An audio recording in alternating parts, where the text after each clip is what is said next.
여러분, 오늘 미국 증시 우량주가 하루 만에 무려 42% 폭등했습니다. 어디 이상한 잡주나 밈코인 얘기가 절대 아니고요. 네, 맞습니다. 다우존스 지수 이야기죠. 처음에 그 증권사 시스템 오류인 줄 알았다니까요. 저도 오늘 우리가 파헤칠 이 2016 5월 27일 최신 글로벌 시황 리포트 데이터를 보고 정말 제 눈을 의심했습니다. 1987년에 블랙 먼데이 때 다우 지수가 하루에 22% 폭락해서 난리가 났었잖아요. 아, 그렇죠. 역사적인 사건이었죠. 네, 그런데 이번엔 그 2배에 달하는 수치가 그것도 하락이 아니라 폭등의 형태로 나타난 겁니다. 자본주의 역사상 정말 유례를 찾기 힘든 기현상이에요. 그래서 오늘 이 심층 분석의 목표는 아주 분명합니다. 청취자 여러분이 오늘 이 약간 비현실적인 숫자들의 표면만 보고 그냥 지나치지 않도록 그 이면에 숨겨진 진짜 자본의 흐름을 파헤쳐보는 겁니다. 네네. AI 기술에 대한 극단적인 쏠림 현상부터 그 미-이란 분쟁 종식 기대감까지 다뤄볼 텐데요. 지금 전 세계의 거대한 자금 흐름이 어떻게 얽히고 설켜 있는지 해독해보는 시간이 될 겁니다. 맞습니다. 복잡하게 요동치는 시장 상황을 꿰뚫어 볼 수 있는 강력한 무기를 하나 쥐어드릴 테니까 끝까지 집중해 주시기 바랍니다. 자, 그럼 가장 충격적인 숫자가 적힌 미국 증시부터 하나씩 풀어보죠. 좋습니다. 리포트 데이터를 보면요. S&P 500은 7,473.47, 그리고 나스닥은 26,590.50으로 전일 대비 등락률이 정확히 0.00%입니다. 완벽한 보합세죠? 네, 그런데 다우존스 지수 혼자만 55,790.70포인트를 기록하면서 무려 42.04%가 올랐단 말이에요. 그러니까 이건 마치 엄청 묵직한 마차를 끄는 나이든 진말이 갑자기 경주마처럼 미친 듯이 앞으로 튀어나간 격이거든요. 아주 적절한 비유네요. 그죠? 우리 일주들이 모인 다우지수가 대체 어떻게 하루아침에 이런 밈코인 같은 상승률을 보일 수 있는 건가요? 그 이유를 알기 위해서는 주식시장의 그림자라고 할 수 있는 공매도 잔고를 들여다봐야 합니다. 공매도요? 네, 리포트를 보시면 현재 미국 주식의 공매도 비중이 2012년 이후 최고치에 달했다고 분석하고 있거든요. 공매도는 다들 아시다시피 주가가 떨어질 것을 예상하고 주식을 빌려서 파는 투자 기법이잖아요. 그렇죠. 하락에 베팅하는 거죠. 그런데 최근에 AI 관련 주식들에 대한 투자자들의 극단적인 쏠림 현상이 계속되면서 시장이 하락하기는커녕 무섭게 버티거나 오히려 막 오르는 기현상이 벌어졌습니다. 잠깐만요. 그러니까 주가가 떨어지기를 바라면서 베팅했던 그 거대한 공매도 세력들이 오히려 오르기만 하는 AI 주식들 때문에 완전히 코너에 몰렸다는 뜻인가요? 정확합니다. 바로 그 지점이 핵심이에요. 주가가 예상과 다르게 계속 오르게 되면 공매도 투자자들에게는 이른바 마진콜이 발생하거든요. 아, 증거금을 더 채워 넣으라는 압박이 들어오는 거군요. 네, 손실을 막으려면 울며 겨자 먹기로 지금의 비싼 가격에라도 주식을 다시 사들여서 빌린 걸 갚아야 하는 상황이 오는 거죠. 이 강제 매수 현상이 바로 숏스퀴즈입니다. 아하, 한 명이 항복하고 주식을 사면 주가가 더 오르고. 그렇죠. 그럼 그 오른 주가 때문에 다른 공매도 세력이 또 항복하고 주식을 사는 연쇄 폭발이 일어나는 겁니다.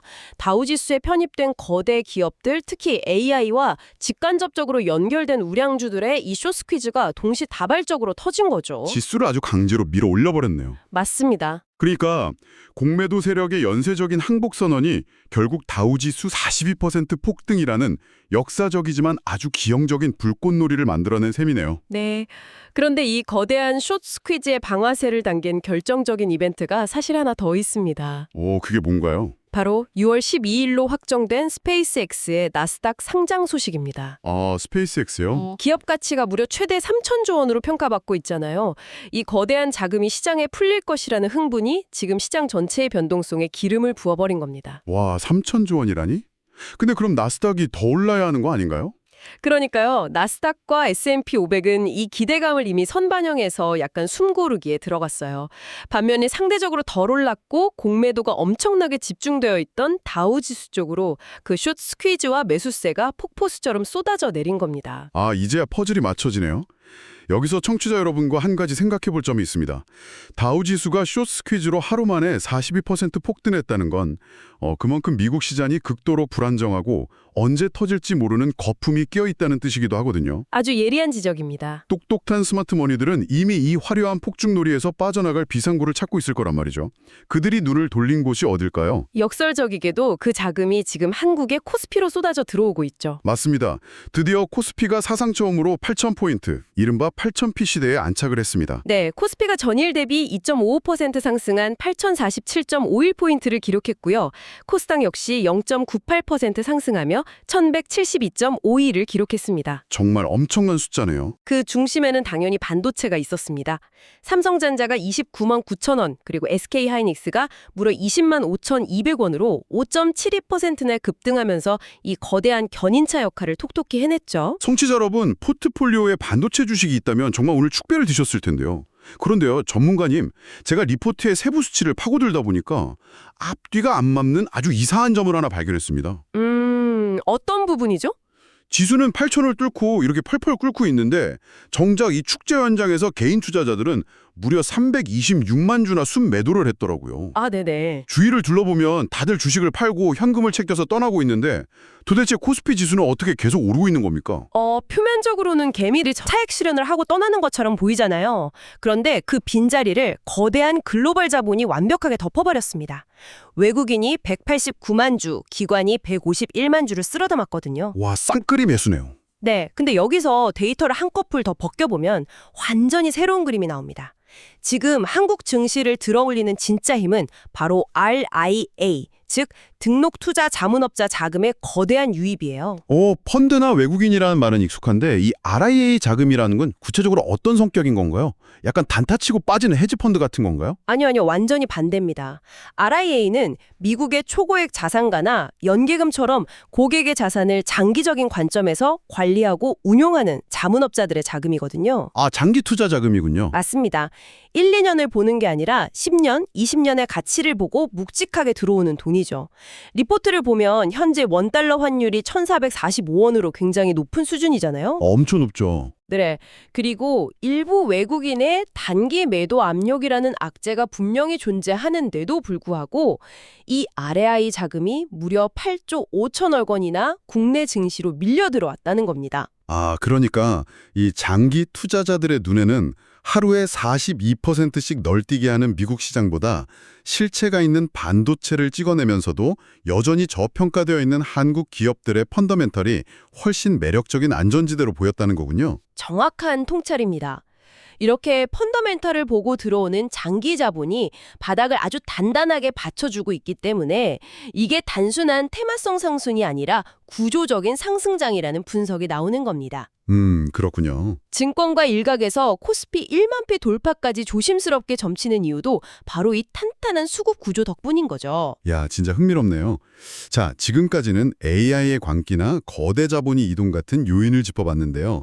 현재 글로벌 매크로 환경의 판을 통째로 흔들고 있는 또 다른 거대한 축을 빼놓을 수가 없습니다.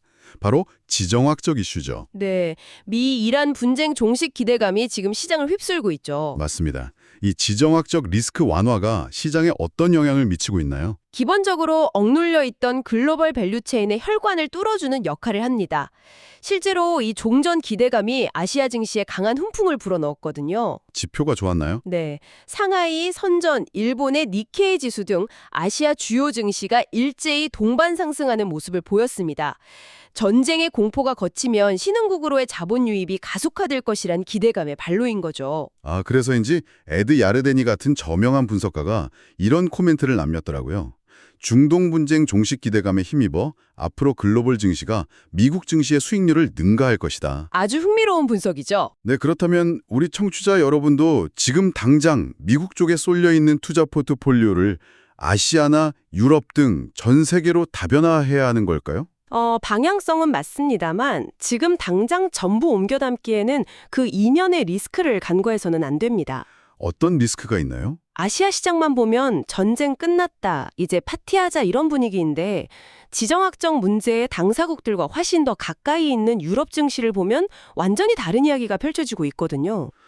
저도 유럽 시장 데이터 보면서 좀 아주 귀괴하긴 하더라고요. 네네. 범유럽 지수인 STOX 50은 막 오르면서 샴페인을 터트리는데 정작 유럽 경제의 심장이자 제조업의 중심인 독일의 닥스 지수는 오히려 큰 폭으로 떨어졌단 말이에요. 맞습니다. 한 지붕 아래서 한 명은 웃고 한 명은 울고 있는 건데 이건 왜 그런 건가요? 유럽 시장이 이렇게 혼란스러운 데는 세 가지 복잡한 셈법이 작용하고 있습니다. 첫째로 종전 기대감이 돌고는 있지만 정작 시장을 떠받치던 방산주들은 여전히 주가가 떨어지지 않고 강력한 상승세를 유지하고 있거든요. 진짜 모순이네요. 전쟁이 끝날 거라면서 방산주가 올라요? 그러니까요. 그리고 둘째, 우크라이나 평화협상에 대한 희망적인 관측이 나오는 동시에 셋째로 이란과의 실제 협상이 어떤 식으로 꼬일지 모른다는 극도의 불확실성이 혼재되어 있습니다. 기대와 불안이 공존하는군요. 네, 특히 독일 같은 국가는 에너지 가격과 전통 제조업의 비중이 워낙 높기 때문에 당장의 종전 기대감만으로는 주가가 움직이지 않는 겁니다. 아시아가 기대감에 취해 있다면 유럽은 아직 협상 테이블의 변수들을 아주 차갑게 계상하면서 경계태세를 풀지 않고 있는 거죠. 주식 시장이 이렇게 환호와 경계를 오가고 있다면 실물 경제와 가장 맞닿아 있는 FICC 시장을 안 볼 수가 없겠네요. 원자재, 환율, 채권 시장의 반영은 어떤가요? 이 FICC 지표들은 경제의 신경망과 같거든요. 우선 미국 국채 10년물 금리는 미 연준의 매파적 기조에 따라 4.489%로 상승했습니다. 금리를 쉽게 내리지 않겠다는 강한 신호네요. 그렇죠. 반면 달러 인덱스는 159.22로 하락하면서 환율이 1,445원이긴 하지만 그래도 원화가 소폭 강세를 보였습니다. 잠깐만요, 전문가님. 여기서 제가 브리핑 자료를 보다가 진짜 제 머릿속에서 에러가 난 부분이 하나 있거든요. 어떤 데이터였나요? 오늘 여러분도 이 대목을 들으시면 아니 이게 말이 되나 싶으실 겁니다. 전통적인 시대의 최고 안전자산인 금과 신시대의 대표적인 위험자산인 비트코인의 가격표가 정확히 일치했어요. 네. 10만 3천 달러 그 부분이군요. 네, 금 가격이 10만 3천 달러, 비트코인 가격도 똑같이 10만 3천 달러입니다. 아니, 금은 사람들이 불안할 때 숨는 방공호 같은 거잖아요. 그렇죠. 근데 비트코인은 시장이 좋을 때 불나방처럼 뛰어드는 대표적인 위험자산이고요. 이렇게 성격이 정반대인 두 자산이 어떻게 같은 꼭대기에서 만날 수가 있죠? 시장이 미친 건가요? 아니면 제가 뭔가를 놓치고 있는 건가요? 시장이 미친 것이 아니라요.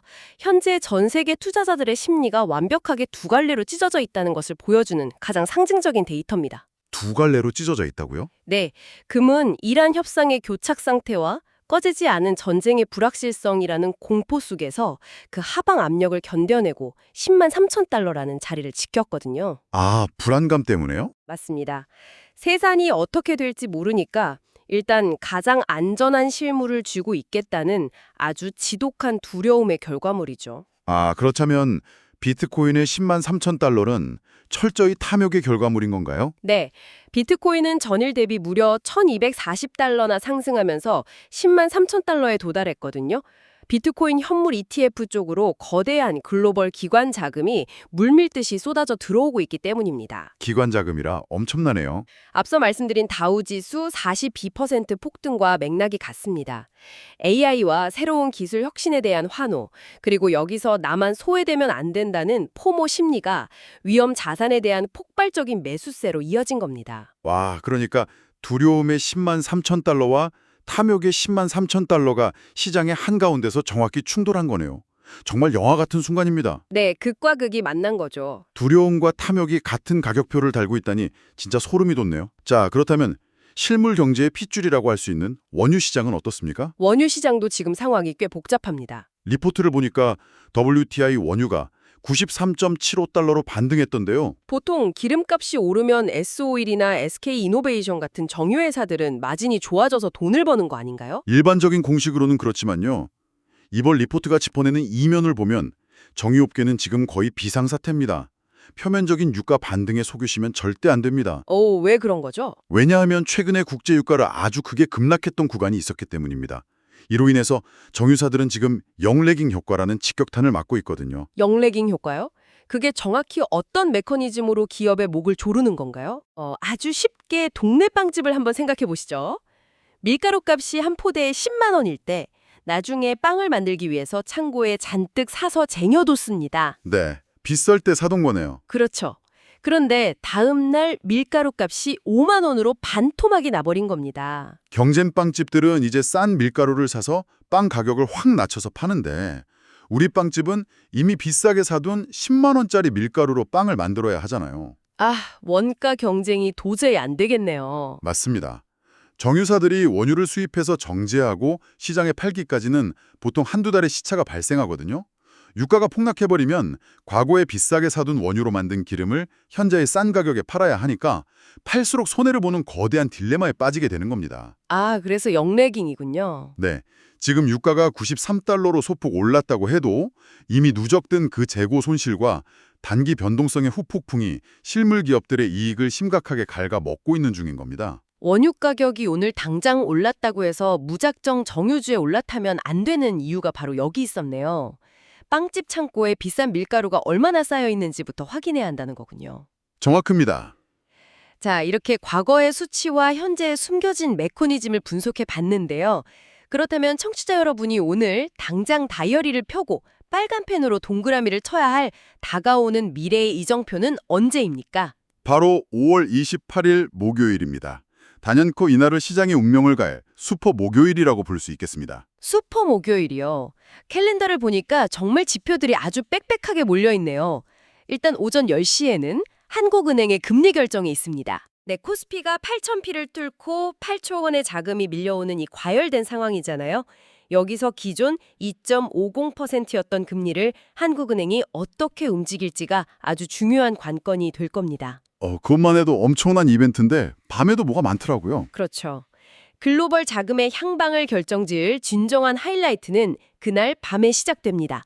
밤 9시 30분 미국의 1분기 GDP 발표가 있습니다. 아, GDP 발표요? 다우지수가 하루에 42% 폭등하는 이런 비정상적인 자본 팽창 상황에서 실물 경제의 뼈대인 성장률, 지금 예측치가 2.0%인데요. 이 지표가 이 거품을 증명해 줄지 아니면 배신할지가 첫 번째 관전 포인트입니다. 그리고 같은 시간에 미 연준이 가장 집착하는 지표죠. 4월 근원 개인 소비 지출, 즉 PCE 물가지수가 발표됩니다. 연준이 CPI보다도 이 PCE 지표를 더 신뢰한다고 하잖아요. 맞습니다. 이전 수치가 3.2%였는데 이 수치가 꺾였느냐 아니면 다시 올랐느냐에 따라서 연준의 금리 인하 시나리오가 완전히 새로 쓰일 겁니다. 결과에 따라 파장이 크겠네요. 네, 만약 물가가 꺾이지 않았다면 국채 금리는 다시 발작을 일으킬 것이고요. 반대로 안정이 확인된다면 시장은 다시 한번 폭발적인 랠리를 이어갈 것입니다. 슈퍼 목요일 밤에 이 지표 하나가 금요일 전 세계 시장의 색깔을 결정지을 겁니다. 와, 목요일 밤 9시 30분. 포트폴리오의 행방을 가를 이 시간은 반드시 체크해 두셔야겠습니다. 자, 오늘 2026년 5월 27일자 글로벌 시황 브리핑에 깊은 곳까지 함께 잠수해 봤는데요. 복잡한 시장의 민낯을 빠르게 되짚어 주시죠. 네, 요약하자면 미국 시장은 극단적인 공매도 쏠림이 낳은 숏스퀴즈와 스페이스X 상장 기대감이 폭발하면서 다우지수 42% 폭된이라는 기현상을 만들어냈고요. 그리고 한국 증시는 달랐죠. 네. 반면 스마트머니인 8조 5천억 원 규모의 RIA 자금은 고환율 악재를 뚫고 펀더멘털이 탄탄한 한국 코스피로 밀려와서 사상 첫 8,000피 시대를 열었습니다. 실물 시장도 아주 극적이었습니다. 그렇죠. 실물 시장에서는 이란 분쟁과 지정학적 불안이 낳은 두려움의 금과 ETF 자금 유입이 낳은 탐욕의 비트코인이 10만 3천 달러라는 같은 정점에서 만나는 모습을 보여줬습니다. 이렇게 흩어진 점들을 하나의 선으로 쭉 연결해 보니까 마지막으로 아주 도발적인 질문 하나가 떠오릅니다. 오늘 심층 분석을 마무리하면서 청취자 여러분께 이 질문을 꼭 던지고 싶어요. 어떤 질문이죠? 지정학적 긴장이 서서히 완화되면서 똑똑한 스마트머니들은 그동안 안전한 피난처였던 미국을 벗어나서 저평가된 아시아와 전 세계로 퍼져나갈 준비를 하고 있습니다. 실제로 한국 증시로 들어온 8조 원의 자금이 그 증거잖아요. 네, 명백한 데이터죠. 반면에 미국 증시는 쇼스퀴즈라는 극단적인 기술적 기현상에 기대어서 다우 42% 상승이라는 인위적이고 기형적인 폭등을 연출했습니다. 그렇죠. 그렇다면 혹시 지금 우리가 목격하고 있는 이 미국 AI 우량주들의 화려하고 미친 듯한 불꽃놀이는 진짜 경제 호황이 아니라 글로벌 경제 권력과 거대한 자금이 미국에서 다른 곳으로 서서히 그리고 은밀하게 이동하고 있다는 그 거대한 패러다임의 전환점을 사람들의 눈에서 숨기기 위한 아주 눈부신 눈속임은 아닐까요? 와, 시장에 보여주는 화려한 42%라는 숫자에 눈이 멀지 않고 그 이면에서 조용히 빠져나가는 자본의 그림자를 의심해보는 것. 그것이 바로 이 자본주의의 정글에서 살아남는 가장 날카로운 무기일 것입니다. 맞습니다. 오늘 우리가 해독해낸 이 거대한 흐름과 질문들이 여러분의 포트폴리오를 점검하거나 내일 회의실에서 시장을 전망할 때 누구보다 앞서 나갈 수 있는 강력한 무기가 되기를 바랍니다. 네, 데이터를 통해 진실을 보는 눈이 중요하죠. 저희가 던진 이 마지막 질문을 바탕으로 스스로 데이터를 파고들어 보시길 권하면서요. 오늘의 심층 분석은 여기서 마칩니다. 끝까지 함께해 주셔서 감사합니다.